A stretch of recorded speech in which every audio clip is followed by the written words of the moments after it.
дека ако пресметаме на месечно ниво од 168 работни часа, еден работник е продуктивен, односно создава 297.000 денари месечно,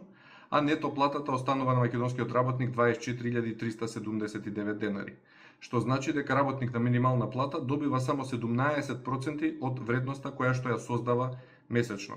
Ова уште еднаш го потврдува фактот што го укажуваше Сојуз на синдикати на Македонија, дека лакомоста на газдите и на функционерите се главна причина за непокачување на платата на македонските работници, а не економијата или нискиот стандард или ниската продуктивност. Македонија има,